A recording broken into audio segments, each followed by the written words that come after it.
ไปไก่ไปทีอาตีไปทีมาไว้ลูกทีไป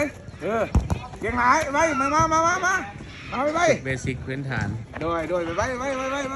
ทีเก่งหลายไปเข้ามาไหนไปลูกมาใหม่เนาะกำลังฝึกเข้ามาโอ้เก่งหลายไปเกี่ยวไม้ไก่ไปเป็นแล้ว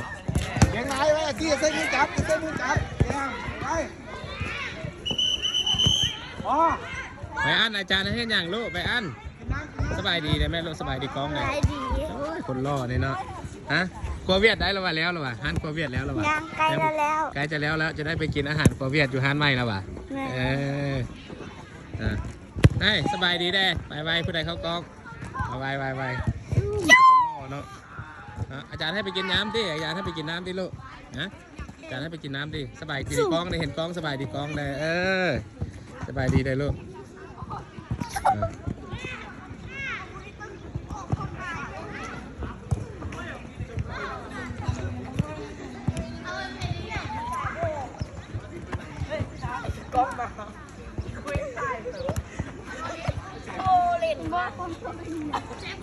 แน่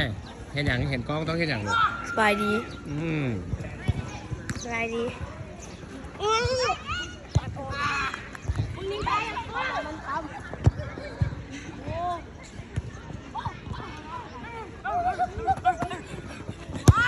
คุณเก่งแท้เนาะ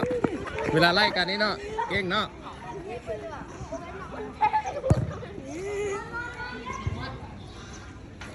ไปดิ